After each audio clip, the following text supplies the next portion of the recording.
5 or 6%. I have a better chance of growing a full, thick afro than we have of getting to 4 or 5 or 6%. So we just have to accept this is what it is. It's a deficit-financed tax cut. End of story. Get out of my face. If you're going to ask me a question, step back and let me answer. Certainly Zell Miller at the 2004 Republican convention here in New York saying he wished he could have a duel with me. I took that seriously, by the way. I wish we lived in the day where you could challenge a person to a duel. It was quite a moment. I did worry about us being on the Hudson the next day along the bluffs there with 2 Confederate dueling pistols being presented to me to choose from.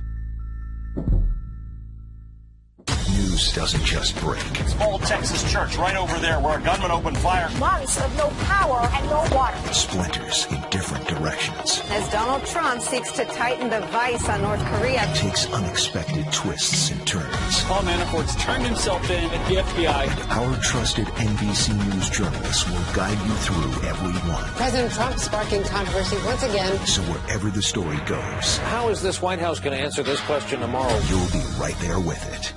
Rule number 10, Section 2A states a player shall not run with the ball without dribbling it. That's the rule. But what about our politics? Are there any rules anymore? And if so, will anybody play by them? These days, politics could use a little refereeing. And we're not afraid to blow the whistle.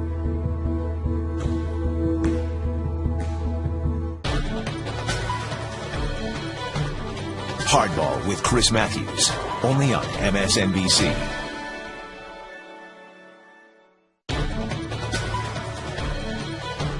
The Last Word with Lawrence O'Donnell, only on MSNBC.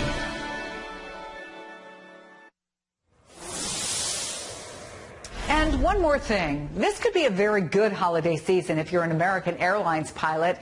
It could be a very bad one if you're flying American during the holidays. A scheduling glitch somehow allowed the airline pilots to take vacation at the same time during the busiest travel season of the year.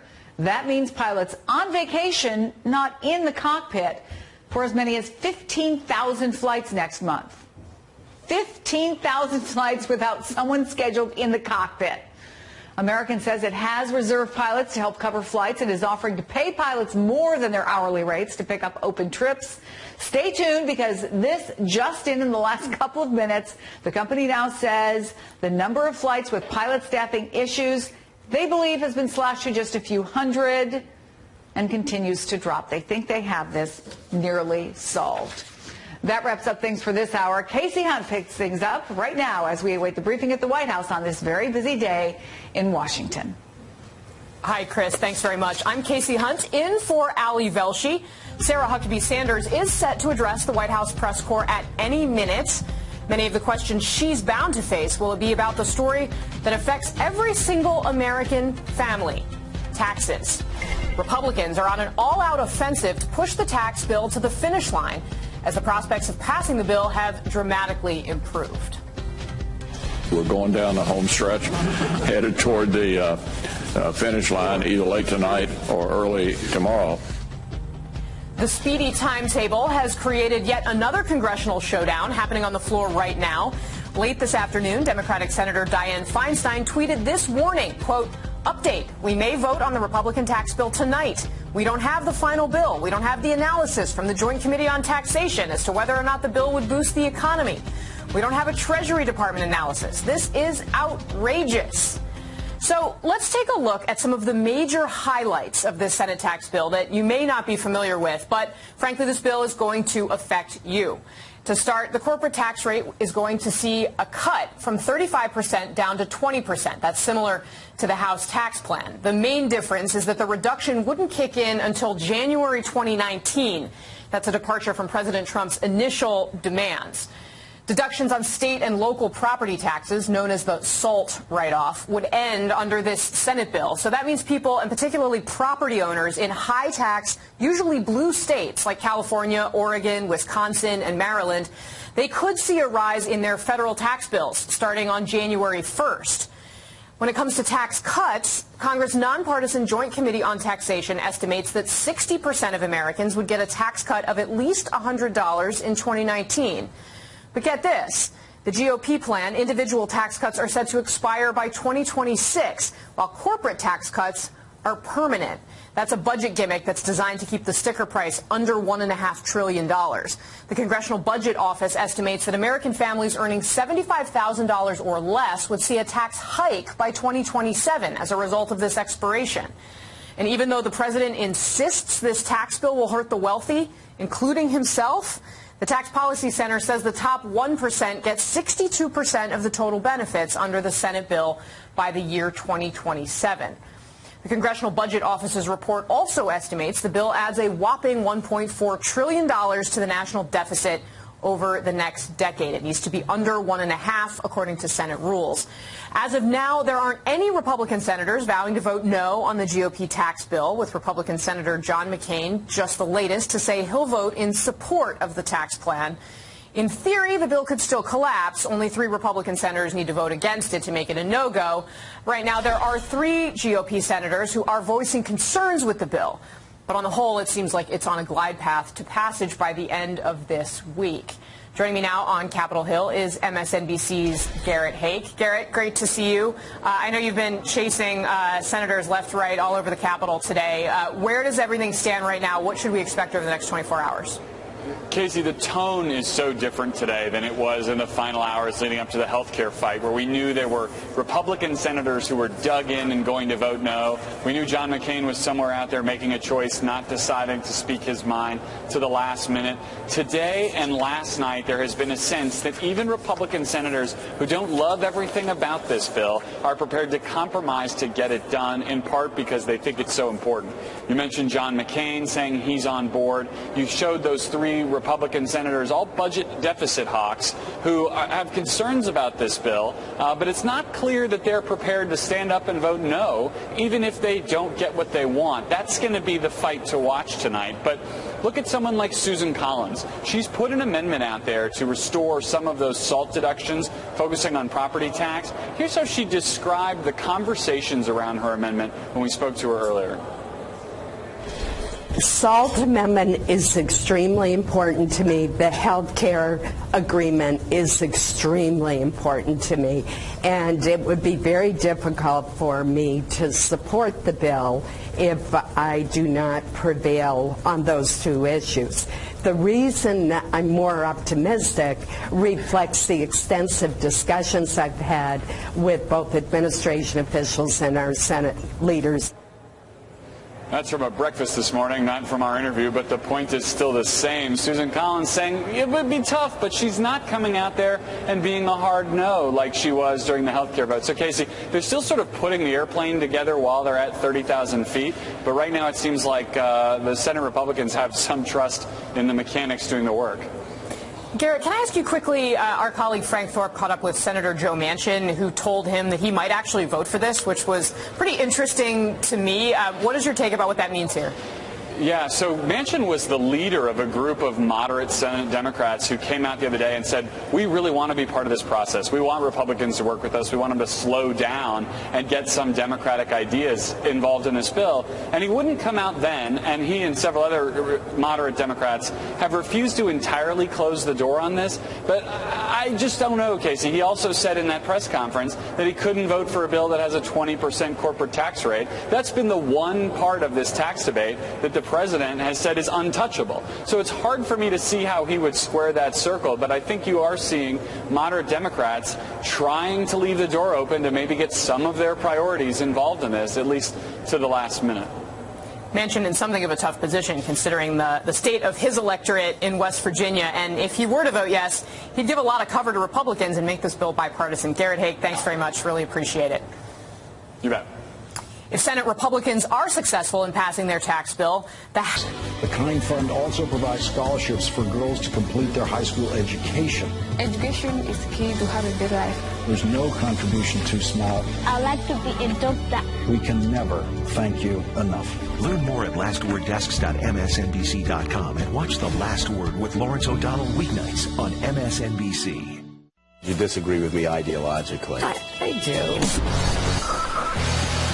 You talk about political correctness run amok. This is about human rights. Do not go there. Does anyone want to challenge me on that? Morning Joe, weekdays on MSNBC. Watch your favorite MSNBC shows wherever you are.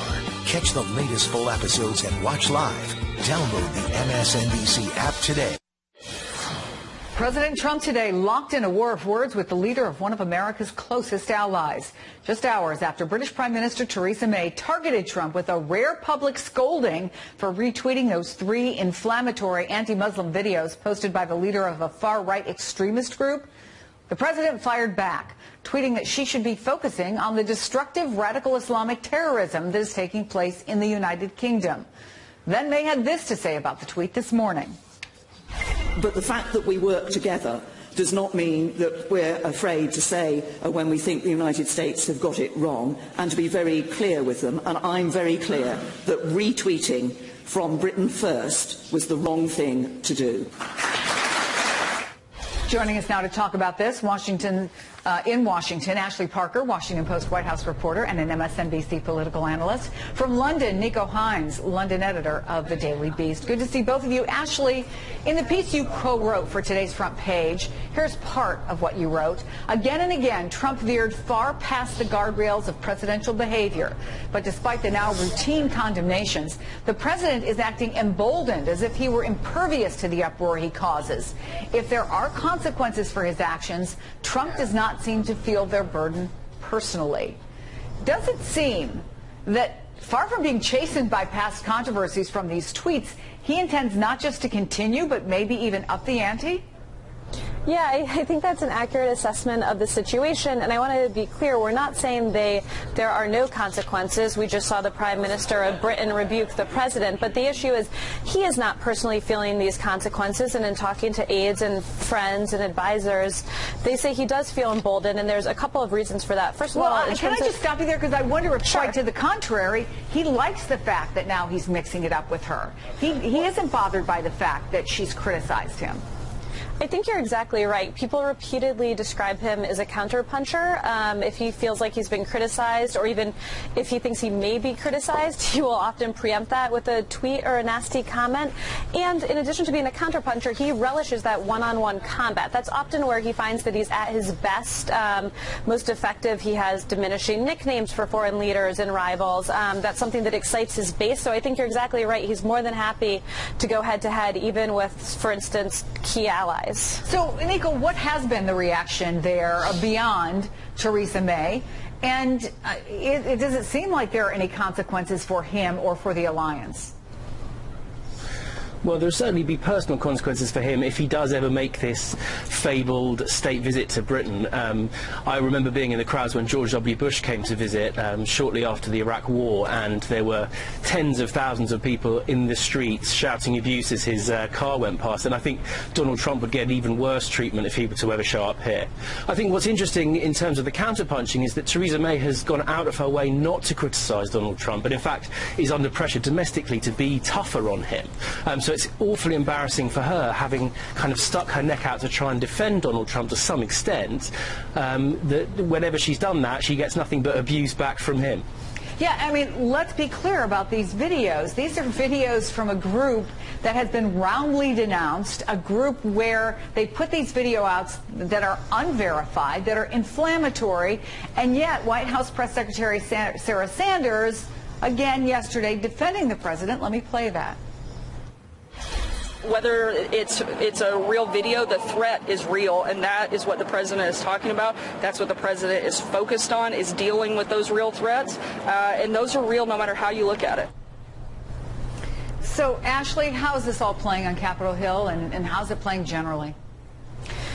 So with the president's aides and Sarah's statement, I think what you're seeing is they're caught off guard when the president does stuff like this, and they're sort of scrambling and forced to try to explain away something that a number of them privately say is not defensible. On Capitol Hill, it's kind of an interesting nuance, because you have these Republicans saying both publicly and privately, this is egregious, this certainly doesn't help things, but if you look, it looks like his tax plan is probably going to pass. So they're not happy with this, but so far it's not imperiling his legislative legislative agenda, and they're sort of able to separate what they want to try to do on the legislative front with how they feel about the president, which is not that great. Yeah, in the meantime, with all that's going on, you have these reports, multiple reports, Ashley, that the president plans to get rid of. It's the day that will be. How does this end? The 11th hour, weeknights on MSNBC. You know, it was a day like any other. What are they doing up this early? We came around the table with friends and family members, world leaders and world-class thinkers. We had Democrats, Republicans, even one or two with an independent streak.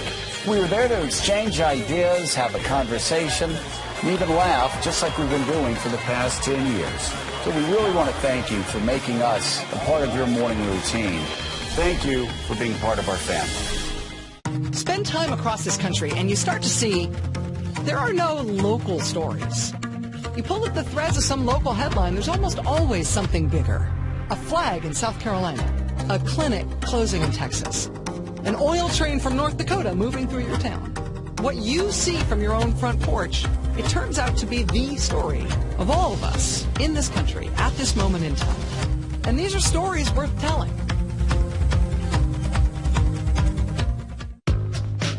I talked to a lot of people, many of them fighting mad. It's a divided country, people ready to go toe-to-toe on each and every issue. And it's not going to change anytime soon. I like a political fight as much as anybody. But are we going to get to some decisions or just keep fighting?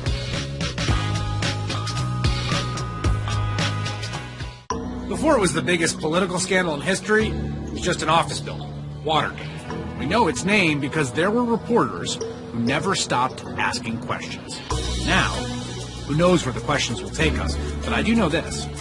I'm not going to stop asking them. The Last Word with Lawrence O'Donnell, only on MSNBC. On another incredibly busy news day, you see the podium and the White House briefing room. That is scheduled to start that briefing 9 minutes from now. In the meantime, we're following these new developments with key players in the Russia investigation. A House Intelligence Committee source tells NBC News that Donald Trump Jr. will appear before a closed session of the panel next week.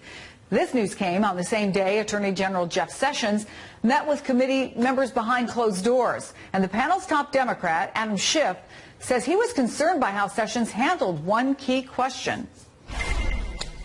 I asked the Attorney General whether he was ever instructed by the President to take any action that he believed would hinder the Russia investigation, and he declined to answer the question. There is no privileged basis to decline to answer a question like that. Joining me in the newsroom to talk about this, NBC News intelligence and national security reporter Ken Delaney. And let me start with Donald Trump Jr., who's been pretty clear on this. He's been kind of like, bring it on. I've got nothing to hide. But how big a deal could this be? Well, it's significant because he's being brought under oath before a committee that's investigating whether the Trump administration colluded with Russia. And of course, he's going to be asked about that famous June 2016 Trump Tower meeting that he hosted with some Russians who are offering dirt on Hillary Clinton. He's also going to be asked about a lesser-known meeting with a Russian who's close to Vladimir Putin, a guy named Alexander Torshin, who's been accused of having ties to organized crime. Democrats want to know how that meeting came to be. Trump had dinner with this man on the side. Before it gets sent to President Trump's desk to sign, the House Majority Leader just announced they'll hold a vote on the conference committee on Monday. Joining me now is Republican Congressman from North Carolina, Richard Hudson. Congressman, thanks so much for your time today. Really appreciate it. Hey, great to be with you. So walk me through what happens here. Speaker Ryan was pretty direct this morning in saying we will absolutely go to a conference committee on this. There are some major differences. I think the most notable one perhaps being on the state and local tax deductions. You have included a $10,000 property tax deduction in your bill. Do you think that's going to carry the day? I mean, where can you give and where will you have to take what the Senate wants? Well, we'll have to see, won't we? There are a number of really serious differences. We are going to need to go to conference. There was some speculation that we might take up the Senate bill and avoid a conference, but I don't think that's the case. I think there are some of these differences, like the SALT issue you bring up. I think also the issue of a trigger is something that many of us on the House side really don't see in the cards. So I think we'll see the Senate clear their bill at some point here in the next day or so, we hope, and the House will be back in session Monday night, to go to conference. Sir, can you kind of explain, this bill, polling shows it's pretty unpopular. There are a lot of things in this tax plan that are potentially unrelated to the tax code, especially in the Senate version of this legislation. Why is it that this race is on? I mean, is this really just a political do-or-die moment for Republicans? Well, there are so many of us that have looked at history when you've had tax cuts, like with John F. Kennedy's tax cuts, with Reagan's tax cuts, even the Bush tax cuts more recently. Every time that we've had major tax reform, you've seen tremendous economic growth in this country. You've seen tremendous job growth. You've seen wages increase. You've seen people going back to work. And I believe for us in Congress today, we see this as our generation's chance to put the American people back to work. You know, when I graduated college, Casey, I didn't worry about whether or not I was going to have a job. It was a matter of where did I want to interview, what opportunities did I want to look at. Today, kids are graduating college wondering, are they going to be able to find a job? I want to get us back to booming economic growth, great opportunities for people, much higher wages where families can live off the wage, not have to work 2 and 3 jobs. This tax reform is important because we know what it can do for the country. Congressman, I want to ask you quickly on another subject. Among the other things that you all have to finish before the end of the year is potentially a large spending package to keep the government open. Democrats have pressed to include a fix for Dreamers, DACA kids brought here by their parents, as part of that package and to make sure that they're taken care of. It sounds like there's a group of Republicans working on a letter to that effect. Where do you stand on this? Do you think that there should be a fix for Dreamers before the end of the year? Well, I think we do need to deal with immigration, but I don't think we need to do it in the budget bill. I think we need to keep those issues separate. You know, the House passed an omnibus spending bill several months ago. The Senate hasn't moved on it at all. That's why we're in this situation we're in, where we're going to bump up against the deadline next week of the current continuing resolution. But I think we ought to keep the issues separate. But Republicans and Democrats agree we ought to deal with the immigration issue. Dreamers is one of the issues, but we also got to look at border security. We've got to look at internal enforcement. And I think that we could find common ground and move forward, but it ought to be a separate issue. Can I also ask you, President Trump has tweeted on a variety of issues over the course of the last 24 to 48 hours, but one of them has been to retweet several videos of Muslims beating people up that are fake and that, you know, has drawn extraordinary criticism from our allies overseas, notably the Prime Minister, Theresa May. Do you think those tweets are helpful? Well, I haven't seen the tweets you're talking about. I've obviously heard a lot of talk about them. You know, I think, you know, the more the president can talk about tax reform and the agenda that we're working on together, I think the more that's a lot more helpful to us. You know, but Donald Trump's going to be Donald Trump, and you know, I'm not going to try and tell him how to conduct his affairs. But I think the more he talks about tax reform and the more he talks about the agenda that we're working hard together on, I think the better.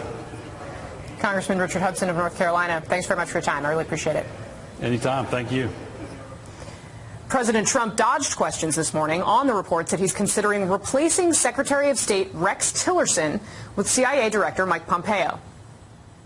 Rex, do you want Rex Tillerson on the job, Mr. President? He's here. Rex is here. Do you want him to stay in his job? Thank you very much, everybody. Thank you. And Senator Bob Corker, a vocal critic of the president, appeared to throw cold water on this reporting. I don't think Secretary Tillerson's getting ready to be ousted. I don't. I'll be embarrassed if that happens in a couple weeks. But NBC News has confirmed that the White House is at least considering a plan to replace Tillerson. When exactly and with whom remains unknown. Just moments ago, State Department spokesperson Heather Nauert claimed that Chief of Staff John Kelly told the department that the reports are not true.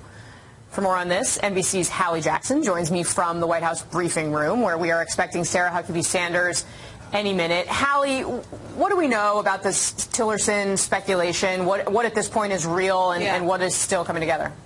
Well, I think what's real is what you heard the president say today, a statement of fact that Rex Tillerson was, in fact, in the building. That is as far as the president went, stopping short of what you might call a ringing endorsement. Same goes for what Press Secretary Sarah Huckabee Sanders said earlier today as well, that the Secretary of State is still, she says, the Secretary of State. You bring up an interesting point. Just moments ago, we learned that John Kelly did call the State Department, spoke to the Chief of Staff over there, said that these reports of some kind of succession plan are simply not true. That said, that is not what we're hearing from everybody inside the West Wing here. There has been some reporting that, in fact, there is discussion about who might replace Tillerson. Others say, hey, that is actually overblown. That's out over their skis. As I listened to an announcement here in the briefing room, as we wait for Sarah Huckabee Sanders to come out, probably delayed now at this point, if I'm guessing right by what we heard. I would note this, though. It has been rumored for months that Tillerson has been on thin ice. We know that he has had a rocky relationship with President Trump.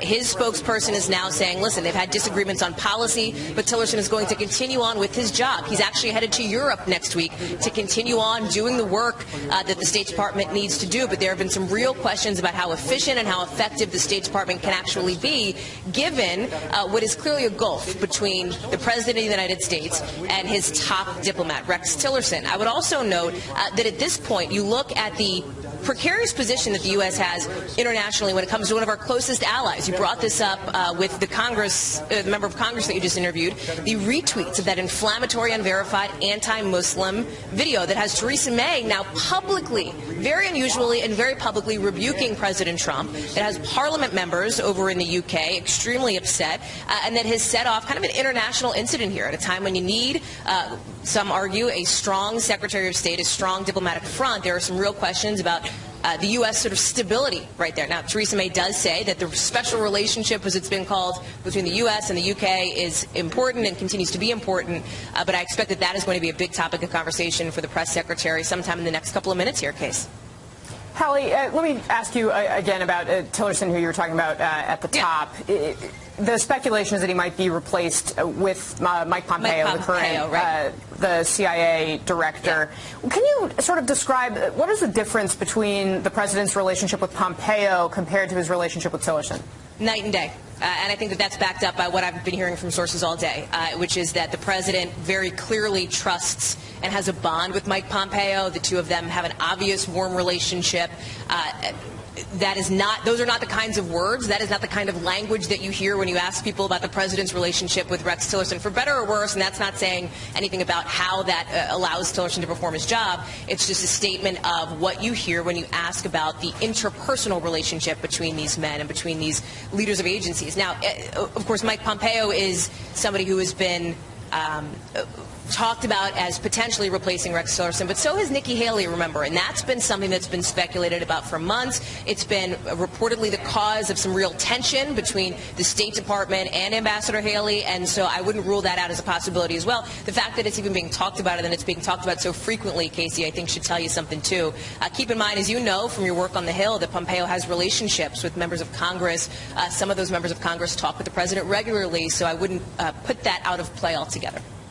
Tom Cotton, one of the people who's been named as potential CIA director, one of those people who talks to the president. Hallie, on a different topic, I know you've been doing some reporting about Jared Kushner and his conversations with the special counsel. What's the latest there? So the latest is that based on a source familiar with that meeting, the president's son-in-law, one of his top advisors, Jared Kushner, did meet with the special counsel within this last month to talk about apparently Mike Flynn, is what we are being told. The fired national security advisor met with Office of Special Counsel investigators to have that discussion. It was brief. I'm told it lasted less than an hour. But it is significant in that it indicates that the special counsel's office continues to move forward with its investigation as it relates to Mike Flynn. You know, our NBC News reporting on this for months, or for weeks rather, has been that the special counsel's office is gathering evidence to essentially potentially go after Mike Flynn. The question now is, what kind of evidence do they have? Who else will they be talking to? It's still an open question as to who else needs to be interviewed by the special counsel for this, and that's something that we're keeping an eye on. And on the congressional investigation side, we know that Donald Trump Jr. is headed in for an interview with the House Intelligence Committee. My sources on that committee say they've interviewed essentially everybody else that was in the room for that critical meeting with the Russian lawyer. This is sort of the final piece of it. What is the White House doing behind the scenes to prepare for that? Yeah, I think that all indications that we've been getting from sources inside the West Wing have been that they are eager, at least this is what they say, eager for this to be wrapped up. They want this to be put behind them. Because remember, Casey, any topic that we talk about, whether it's the tax plan that the president wants to sell, whether it's the British backlash to the president's retweets, overall of it here at the White House is the shadow of that special counsel investigation. So I think that among some folks in the area behind me here in the West Wing, there is a real desire to get this over with, essentially, to move on, at least for the White House portion of this. Obviously, the special counsel investigation could stretch on for months, for another year, for who knows how much longer. But I think that there is a desire to have the people here at the White